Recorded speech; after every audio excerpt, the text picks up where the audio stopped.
আমরা তো একবারও বলিনি যে তুমি স্পেশাল ডিভিশন করবে না, আমরা তো একবারও বলিনি তুমি সেন্সাস করবে না। তার জন্য সময় লাগে। ইলেকশনের সময় এত বড় ক্ষুধা, এত কিসের ক্ষুধা?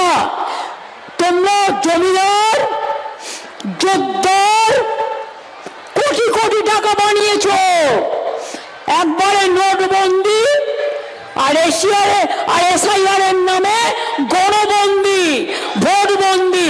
লজ্জা করে না? কত মানুষ মারা গেছে বলুন তো? আর কত যাবে প্রাণ? আর কত দিতে হবে বলিদান? থামবে কি বন্ধু? অন্যের প্রাণ গেলে তোমার মন কাঁদে না? অন্যের পরিবার হারিয়ে গেলে তোমার দুঃখ হয় না?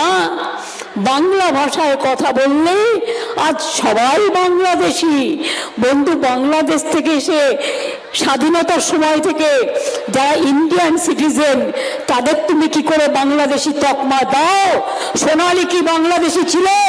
সোনালী খান তো ইন্ডিয়ান ছিল।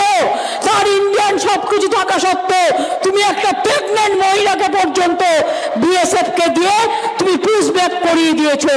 সুপ্রিম কোর্ট কাল অর্ডার দিয়েছে ওদের ফ্রি আনার জন্য। আমরা কোর্টে কেস করে আমরা অর্ডার করেছি।